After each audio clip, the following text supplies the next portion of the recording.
Graça e paz para todos, boa noite. O Senhor é bom, amém?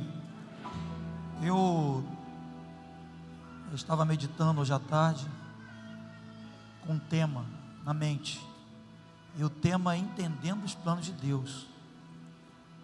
Entendendo os planos de Deus, mas para a gente entender os planos de Deus, a gente precisa de um elemento essencial, que é a fé. Eu quero falar sobre a fé, um fator extremamente importante, fundamental, para que a gente viva e entenda os planos de Deus. Eu quero começar contando uma experiência que eu tive, uma experiência negativa. Há um tempo atrás eu fui surpreendido por uma declaração que me deixou triste e também muito reflexivo. Gerou aquela tristeza, consequentemente isso me deixou muito reflexivo. Alguém que aparentemente estava alinhada no propósito de Deus, aparentemente estava firme, estava bem, ela me disse o seguinte: Samuel, eu me cansei de esperar, e eu não vejo nada acontecer. E ela complementou dizendo: olha, vou seguir um outro caminho, vou seguir o meu caminho. Isso já tem um tempo, mas me deixou triste, pelo depósito, pela história, mas também me deixou reflexivo, porque são experiências, situações que não deixam de constituir para nós uma lição, uma advertência. E não tem muito tempo, recentemente, eu ouvi um outro discurso semelhante a esse. Alguém que também, mais ou menos, mesmo conteúdo, mesma natureza, disse: chega, não aguento mais esperar, chega, vou parar. Essa falou que ia parar, o outro ia ver o seu próprio caminho, a outra ia parar. Isso foi recente. Esses são argumentos indicativos ou indicadores de engano, ou argumentos indicadores de apostasia, de alguém que está colocando os pés no caminho do engano, no caminho do erro. Nós podemos ver isso em vários textos das Escrituras. É um argumento que é uma evidência clara de alguém que perdeu a fé. Alguém que perde a fé, o que passa a predominar são as próprias razões, os próprios sentimentos. Alguém sem fé é guiado pelas suas próprias razões. Alguém sem fé é guiada pelos seus próprios sentimentos. Sem dúvida nenhuma, esse é o caminho da derrota. Esse é o caminho da destruição na vida de toda e qualquer pessoa que tem tido a alegria, a graça, a bênção de caminhar com Deus, de desfrutar da presença de Deus, de viver na presença de Deus. Então nós precisamos guardar o nosso coração. Segundo aos Coríntios capítulo 5, verso 7, um versículo pequeno, esse texto diz que nós devemos andar por fé e não pelo que vemos. Não devemos andar pelo que vemos, mas devemos andar por fé. Hebreus capítulo 11, verso 1, também diz o seguinte: que a fé é a certeza das coisas que se esperam e a convicção de fatos que não se veem. 2 Coríntios 5, 7. Ora, Hebreus, põe Coríntios aí, por favor, Manuel. Desculpa já que você... 2 Coríntios 5, 7. Vamos ler os dois, assim, bem reflexivamente. Visto que andamos por fé e não pelo que vemos. Amém? Mira os seus olhos ali.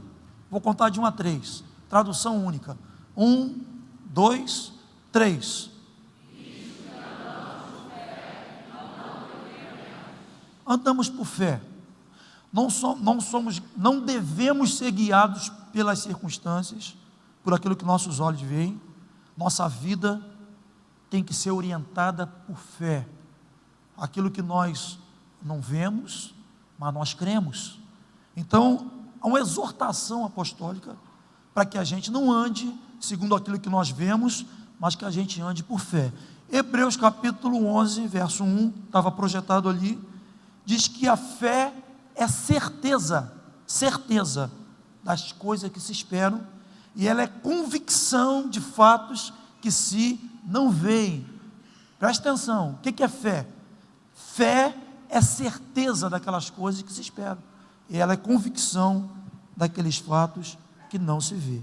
A fé é uma garantia legal das coisas que nós estamos esperando. Se nós temos fé, nós temos uma garantia de posse. Isso independe das circunstâncias, por piores que elas sejam. Isso independe daquilo que nós estamos sentindo. A fé não está condicionada a esses fatores. A fé é a certeza daquilo que nós esperamos. O pai da fé, conhecido por todos nós, Abraão, recebeu a promessa de um filho quando ainda era velho, avançado em idade. E o tempo que Abraão recebeu a promessa desse filho, até a chegada do Isaac, durou mais ou menos um período de 25 anos. Nós temos esse exemplo e tantos outros nas Escrituras que nos ensinam claramente o que é fé. Que fé não está condicionada a essas coisas, aos sentimentos.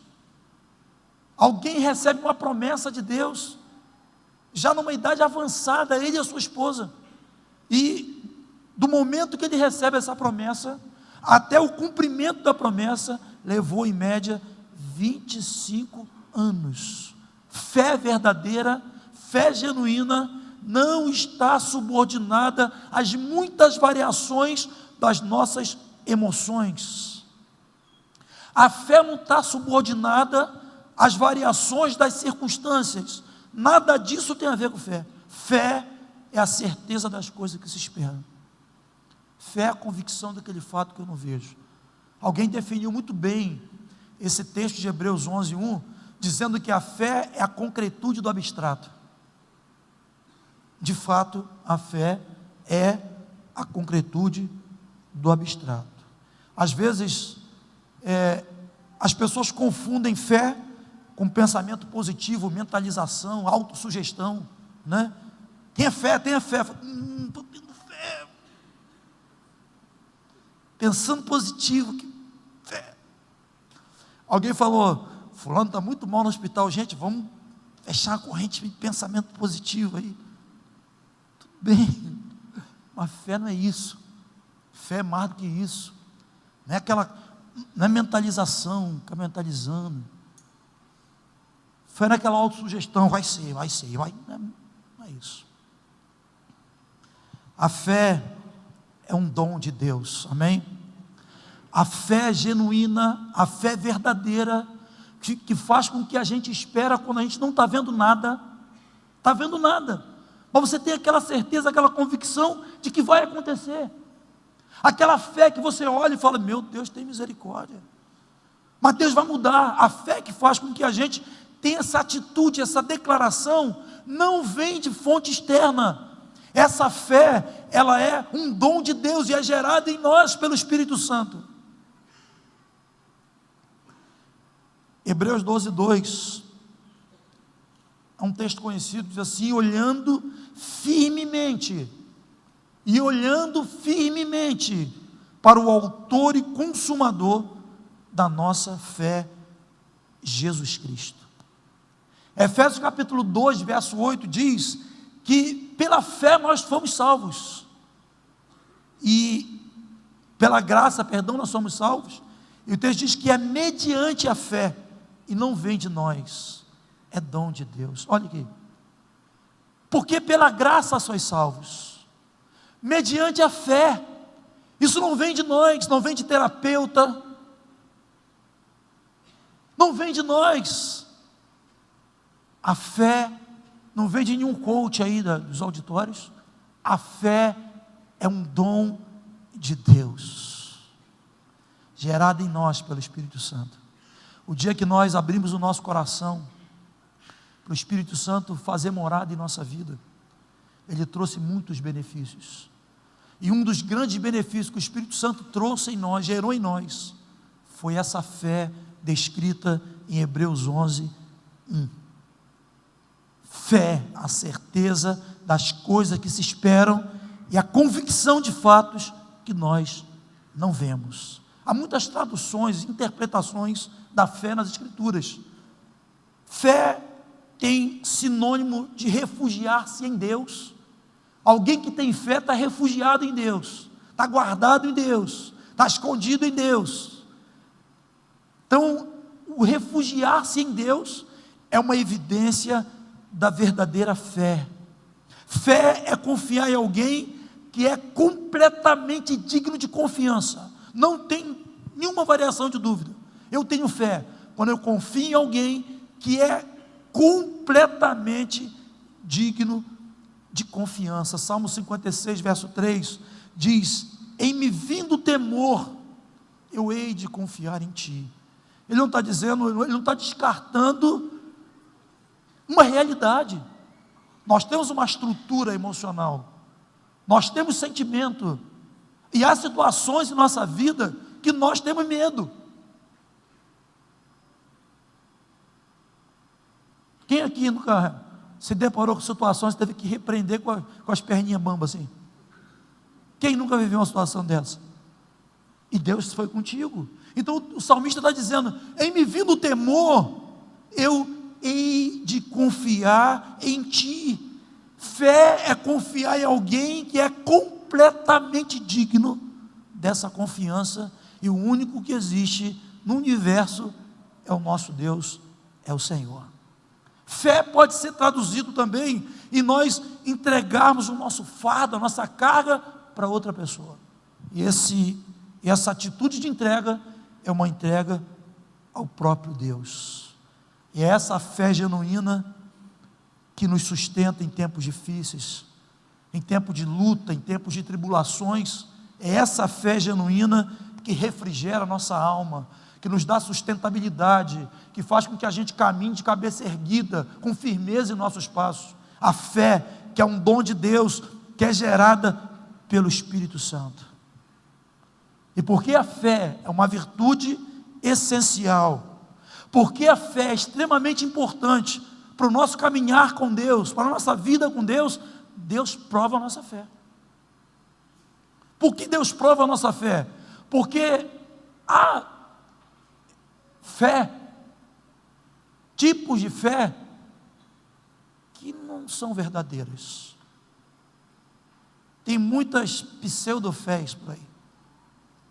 Então Deus prova a nossa fé, porque a fé é uma virtude essencial. Deixa eu dizer uma coisa: o melhor de Deus é perdido na vida de muitas pessoas quando elas fogem da prova, quando dizem o que eu vi naqueles 2 relatos no início: eu não estou vendo nada acontecer.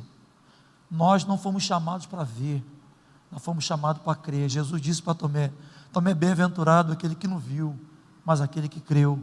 Nós não temos que ver para crer, nós queremos para ver. Amém ou não amém? Você tem que crer para ver. Você não vai, não, deixa eu ver se é verdade mesmo. Nós não somos desse grupo. Então perde-se o melhor de Deus quando nós fugimos da prova de Deus. Há um texto em Isaías 43, vocês conhecem, Isaías 43, só o verso 2, eu vou ler só o 2, é a parte B do 2, se puder colocar aí, vamos ler lá. Isaías 43, 2: quando passares pelas águas, eu serei contigo, quando pelos rios, eles não te submergirão, quando passares pelo fogo, não te queimarás, nem a chama arderá em ti. O texto não está dizendo assim: se passar pelas águas, se passar pelo fogo, perdão, ele não vai te queimar, a chama, ela não vai arder em ti. O texto está dizendo: quando passares pelas águas. Fogo, deserto, é um instrumento de Deus na vida de todos nós. Ele está dizendo assim, se por acaso, na jornada cristã, você passar por um fogo, você não vai se queimar. Ele não está dizendo isso. Ele está dizendo assim, quando você passar, porque esse dia vai chegar. E quando esse dia chegar, sua fé vai ser provada. Você quer saber se alguém tem uma fé verdadeira em Deus? É quando o fogo vem, quando as lutas vêm, quando as adversidades da vida nos acometem, porque Jesus foi típico do seu ser, verdade, firmeza, transparência. Jesus disse, no mundo tereis aflições, não foi aflição não, no mundo tereis aflições, mas tem de bom ânimo, porque eu venci o mundo. Então, a questão aqui do fogo, é uma possibilidade, é uma necessidade, na vida de todos nós. Por que é necessário? Porque nós somos quebrantados, nós somos aperfeiçoados, nós nos tornamos cristãos, pessoas melhores, quando nós passamos pelo fogo. Olha, eu já falei isso aqui outra vez, os projetos humanitários mais bonitos que eu conheço, surgiu de pessoas que passaram pelo fogo, que sofreram, que sentiram na pele o que é tribulação. E quando saíram dali, elas reagiram positivamente, se sensibilizaram para ajudar outros. Um dos maiores projetos que eu conheço, é possível que você também, projetos aí humanitários, filantrópicos, um dos mais bonitos que foram pessoas que passaram por tribulações, passaram pelas mesmas lutas, mas até ela passar por aquele momento, por aquele fogo, ela ainda não tinha a sensibilidade necessária para reagir daquela forma. Então o texto está dizendo, quando passares pelo fogo, Deus tem o fogo, Deus tem os desertos, Deus tem as tribulações para nos provar. Abra a tua Bíblia no livro de Tiago, capítulo 1. Tiago, capítulo 1.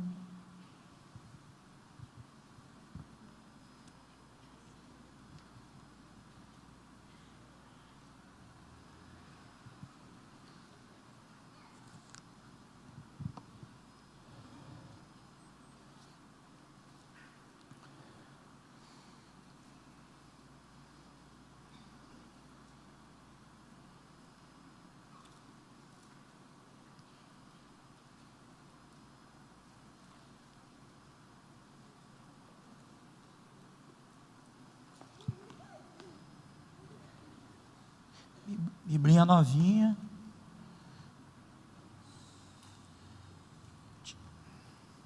Tiago está sumido. Achei Tiago. Tiago capítulo 1. Vamos ler a partir do 1 ou 3, 1 ou 4. Diz assim: Tiago, servo de Deus e do Senhor Jesus Cristo, as 12 tribos que se encontram na dispersão, saudações. Meus irmãos, tende por motivo de toda alegria o passar por várias provações, sabendo que a provação da vossa fé, uma vez confirmada, produz perseverança. Ora, a perseverança deve ter ação completa, para que sejais perfeitos e íntegros e em nada deficientes. Ora, a perseverança deve ter ação completa, para que sejais perfeitos, íntegros e em nada deficientes. Por que Deus prova a nossa fé? Por que Deus nos prova? Deus nos prova para fazer de mim e de você pessoas melhores. Tiago 1, 3 e 4, texto fala dos benefícios, escuta, os benefícios de uma fé provada e aprovada. Não é aquela fé que você foge, não é aquela fé que você diz, estou achando que está demorando muito, estou vendo nada, estou sentindo nada, já subiu um monte 14 vezes, era para subir 7, subir 14, não estou vendo acontecer nada, então eu vou seguir o meu caminho. O texto está falando que a fé precisa ser provada. A fé precisa ser provada e essa fé tem que ser aprovada por Deus, porque essa fé provada e aprovada, conforme nós lemos aí no texto, ela produz perseverança. Não é isso que está aí? A fé provada produz perseverança. Repita comigo, diz: a fé provada produz perseverança. E o texto diz também que a fé provada, ela produz perfeição. Você sabe, essa palavra perfeição não está relacionada à impecabilidade. Perfeição no texto, nesse texto, significa maduro. A fé amadurece. A prova amadurece. É muito difícil, é impossível você passar pelo fogo e continuar do mesmo jeito. Não fica mesmo. Gera mais temor, gera mais sensibilidade. É difícil. Cada fornada que a gente passa, melhor a gente tem que ficar. Se não está ficando, alguma coisa está errada. Tem que repensar tudo. Repensar tudo, porque a fé, ela, uma vez provada, o texto está dizendo que ela produz perseverança, ela produz perfeição e ela produz integridade. A prova na nossa vida, as fornadas da vida, ela vai produzir perseverança, perfeição e integridade.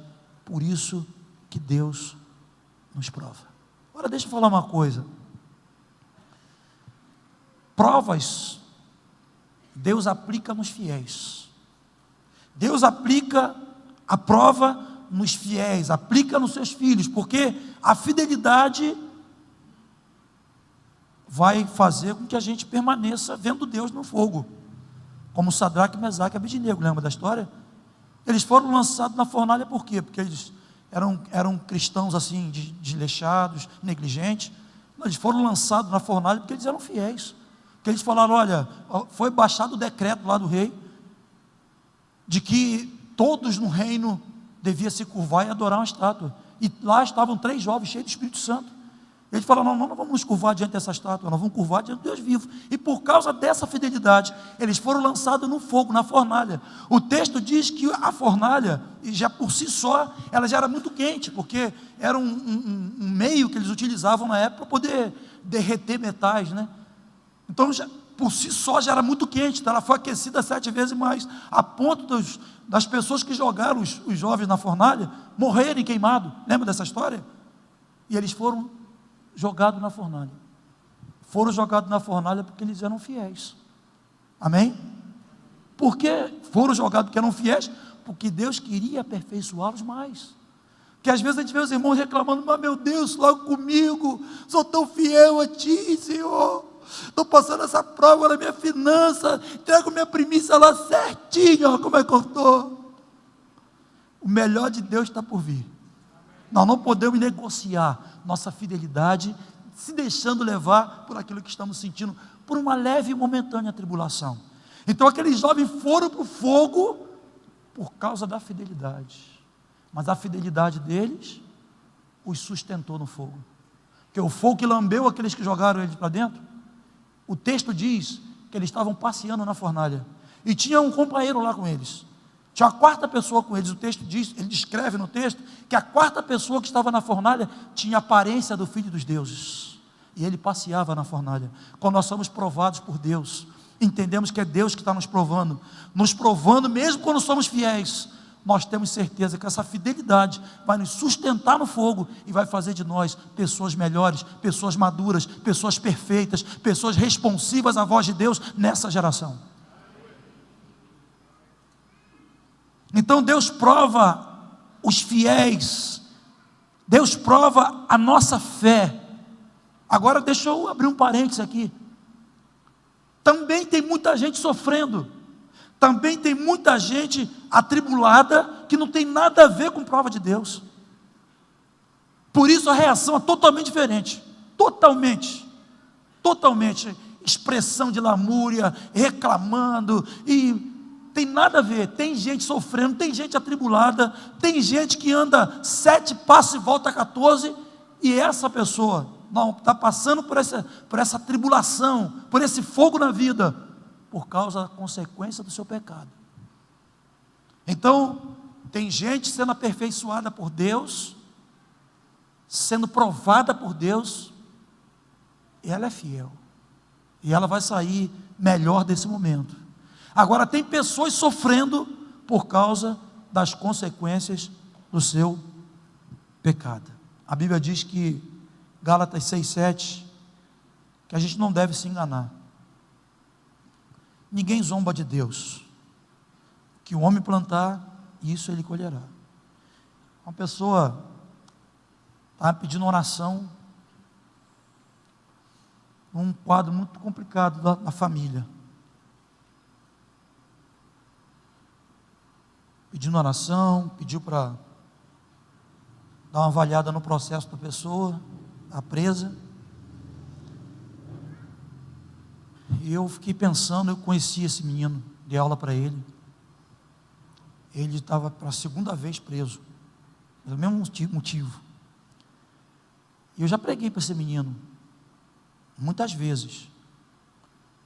E a mãe dele, assim, muito desesperada, eu fui abrindo as escrituras para ela, falando da necessidade desse menino se arrepender, porque a oração naquele momento, eu lembrei do texto, quando Jesus estava para ser crucificado, e os soldados estavam à procura de Jesus, ele disse: aí vem o príncipe desse mundo, lembra disso?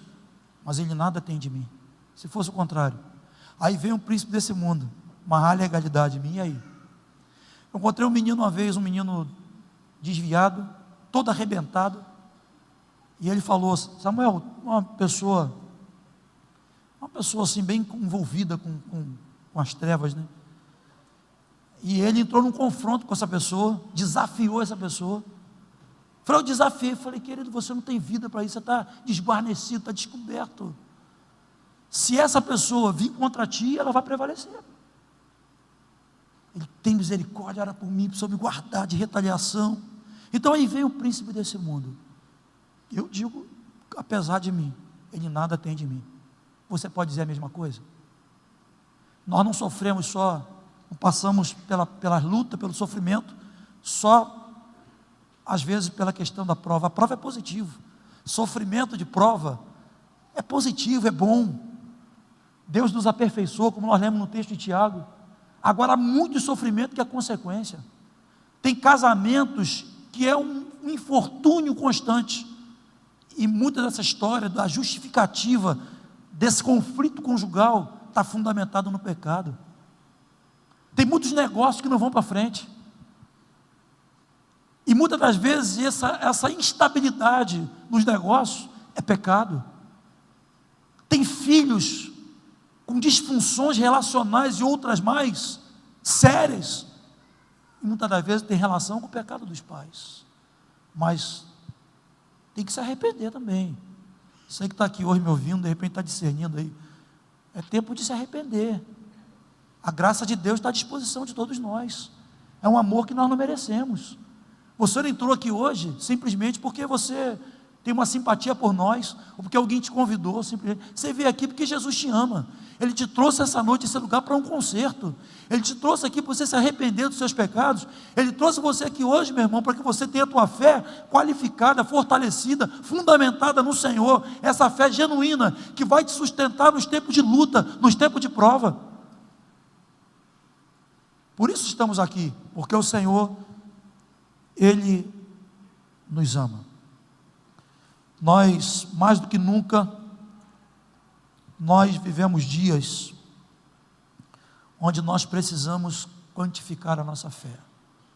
Os dias, eles são dias maus. A Bíblia fala em vários textos sobre medidas de fé. Vários textos que a Bíblia fala sobre medida de fé. Eu destaquei 2. Uma medida de fé positiva. Mateus 17, 20.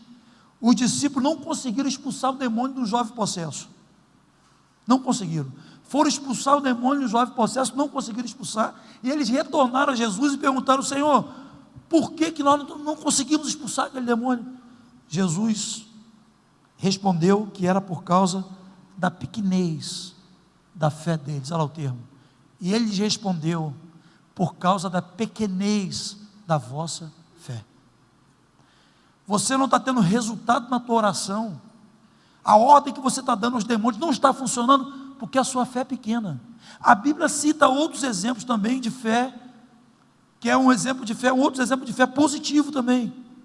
Mateus 15, 28 conta a história daquela mulher cananeia. Que Jesus diz que não era lícito tirar o pão dos filhos, deitar os cachorros, aquele texto ali. E aquela mulher reage de uma forma muito positiva ao que Jesus falou para ela. E Jesus disse para ela, então lhe disse Jesus, mulher, grande é a tua fé.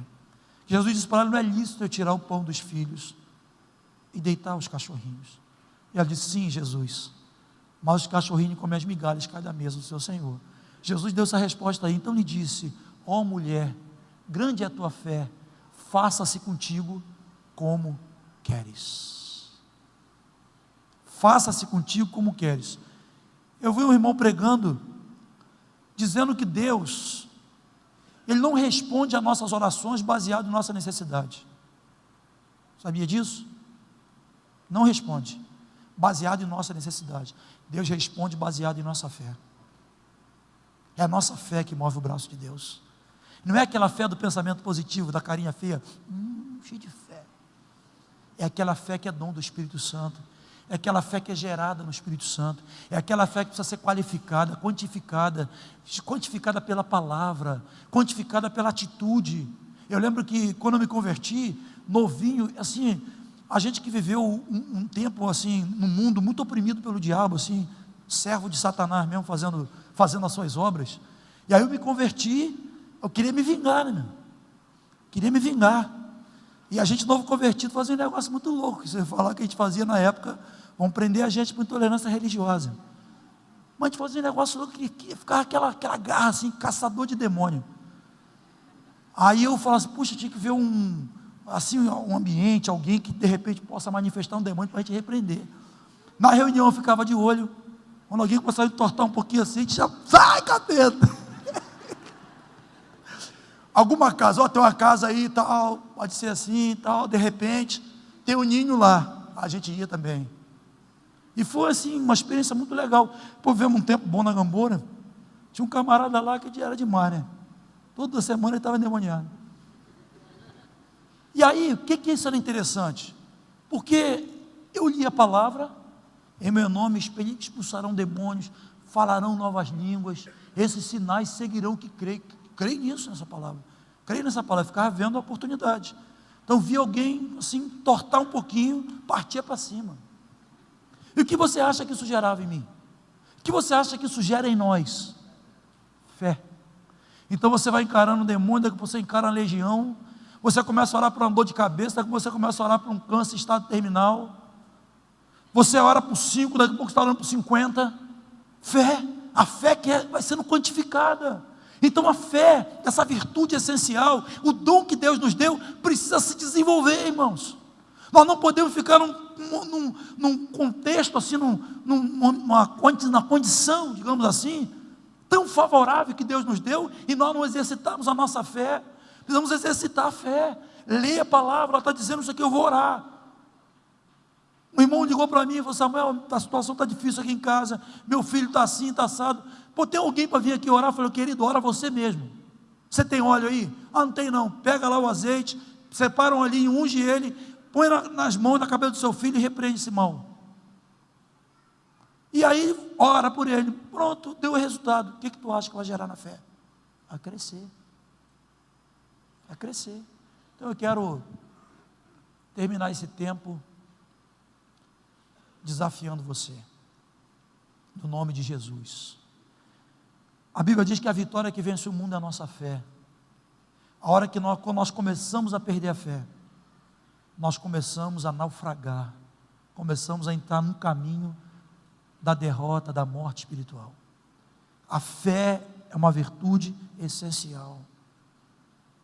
A Bíblia diz que sem fé é impossível agradar a Deus. Aqueles que se aproximam de Deus devem crer que Ele existe e que Ele é galardoador daqueles que buscam a sua face. A fé é fundamental. O justo vive pela fé. Pela fé, a fé nos sustenta, a fé nos move, a fé faz o invisível aparecer, a fé faz o impossível acontecer, a fé abre porta onde não tem porta, a fé abre caminho onde não tem caminho. Fé, que nós já temos de Deus essa medida de fé que recebemos pelo Espírito Santo. Pela graça sois salvos, não vem de vós, é dom de Deus. Eu quero orar por você que talvez não tenha falado como eu ouvi essas duas pessoas, mas de repente o teu coração está com esse mesmo sentimento. Talvez você esteja dizendo aí lá no seu travesseiro, dirigindo o seu carro, talvez alguma área da tua vida, alguma coisa, você tem dito: olha, não vejo mais possibilidade, eu não vou lutar mais, vou pendurar minha chuteira. Escuta, Deus trabalha em favor daqueles que nele esperam. Nós temos que levantar nossa voz e dizer como Jó: eu sei que meu Redentor vive, e eu sei que ele se levantará em meu favor. E Davi disse mais, eu era novinho, agora sou velho, nunca vi um justo desamparado, nem sua descendência mendigar o pão. Deus é fiel em todas as suas promessas, ainda que você não veja, ainda que você não sinta. Nós não somos direcionados por nossas emoções, pela variação das nossas emoções, nós somos guiados por fé. O Senhor falou e Ele fará. Nos momentos mais difíceis da minha vida, jovem, eu vi a minha mãe dizer: eu tenho uma promessa, eu não criei filho para diabo. Ela dizia: crê no Senhor Jesus. A palavra diz: será salvo tu e tua casa, meus filhos vão ser alcançados, vão se render a Jesus. Por mais difíceis que sejam as circunstâncias, por piores que sejam as circunstâncias, não titubie na tua fé. Deus é fiel, o que Ele falou Ele vai prometer, vai fazer. Deus é fiel. E se você está aí de repente assim, se inclinando, assim, sendo acometido por esse sentimento de estagnação, de retrocesso, hoje é dia de você se levantar. Hoje é dia de você se colocar de pé e falar: o meu Deus vive, o meu Deus é fiel. Dia de você erguer tua cabeça e seguir crendo que Ele é fiel para cumprir o que Ele te prometeu. Não ouça a voz do teu coração, não se incline para a tua carne, permaneça firme no que Deus tem para fazer agora e no porvir. Paulo diz que nem olhos viram, nem ouvidos ouviram, nem jamais penetrou em coração humano o que Deus tem preparado para aqueles que o amam. Deus tem uma pátria para nós, que não tem injustiça, corrupção, sofrimento. Deus tem uma pátria para nós, não tem dinheiro nessa terra que se compare. A gente estava passando ontem ali pela perto dali do Anjo, ali, vendo aquelas casas de frente para o canal. Aí a Eliana falou: casa bonita, olha aquela casa, Eliana. E eu estava pensando, falei: realmente, muito linda, mas não se compara o que Deus tem para nós. E quando nós temos essa convicção, nós não barganhamos, por quê? Porque cremos que aquilo que nós temos não se compara com o que essa terra pode oferecer para nós. Mas como que eu desfruto isso? Como que eu me alegro com essa convicção? É pela fé. Creio na palavra do Senhor. O maior best-seller do mundo, já tentaram destruir de várias formas, e essa palavra rompe gerações, impactando, transformando pessoas. Vamos ficar de pé no nome de Jesus. Hoje vai parar a voz da desistência dentro de você. O Senhor tem te sustentado até hoje, tem te suprido, tem te guardado. A voz da desistência, a voz do retrocesso, a voz de não vou conseguir, a voz de que isso não dá para mim, dá para você sim. Filipenses 4,13 diz: posso todas as coisas naquele que me fortalece. Então essa influência, essa voz, ela vai cessar hoje. Que a tua fé seja fortalecida, que a tua fé seja quantificada e qualificada na presença do Senhor. Que você não retroceda, não abra mão, seja firme no que Deus tem para você. Fecha os teus olhos no nome de Jesus. Feche os teus olhos. Vou pedir a você uma coisa. Estou vendo um movimento aqui na lateral, não sei porquê, mas eu queria que por alguns minutos você desse um stop aí no teu lugar. Só vai sair se você tiver muita necessidade. A questão é séria, é fé. Uma fé que te resguarda para a vida eterna. Uma fé que pode mudar o estado da tua história hoje. E é uma fé que vem de Deus. E Ele quer te dar essa fé. Porque Ele é gracioso, Ele é bondoso. Fecha teus olhos. Queria ver você orando a Deus nessa hora. Você que está aqui hoje, você percebe que tua fé está enfraquecendo. Você está fraco. Sente que você está fragilizado na tua fé. Você que está aqui hoje, está passando talvez por alguma tribulação. Você está dizendo, meu Deus, está demais para mim. Não estou aguentando mais esperar. Você está tendencioso à desistência. Está tendenciosa à desistência. De repente você está ouvindo essa mentira aí do seu coração, de que não vale a pena você ficar, você perseverar. E o Espírito Santo quer te levantar hoje aqui, quer te encher de convicção de que Deus não muda. Ô Pai, em nome de Jesus, Pai. Ô Pai, em nome de Jesus, Pai. Sopra o teu vento aqui, Senhor. Sopra o vento do teu Espírito Santo aqui entre nós. Sopra o teu vento e reacende chama, reaviva pessoas. Sopra o seu vento, Senhor, e enche corações de certeza, de convicção, de que Tu és fiel, Senhor, de que tudo que o Senhor tem falado, tem prometido, se cumprirá. Em nome de Jesus, Senhor. Em nome de Jesus. Tira os olhos das circunstâncias aqui, Senhor. Tira os olhos, tira, ó Deus, a vida que está sendo guiada pelos sentimentos. Em nome de Jesus, Senhor. Ensina a esperar em Ti. Em nome de Jesus. Tua palavra diz que o que espera no Senhor renova suas forças.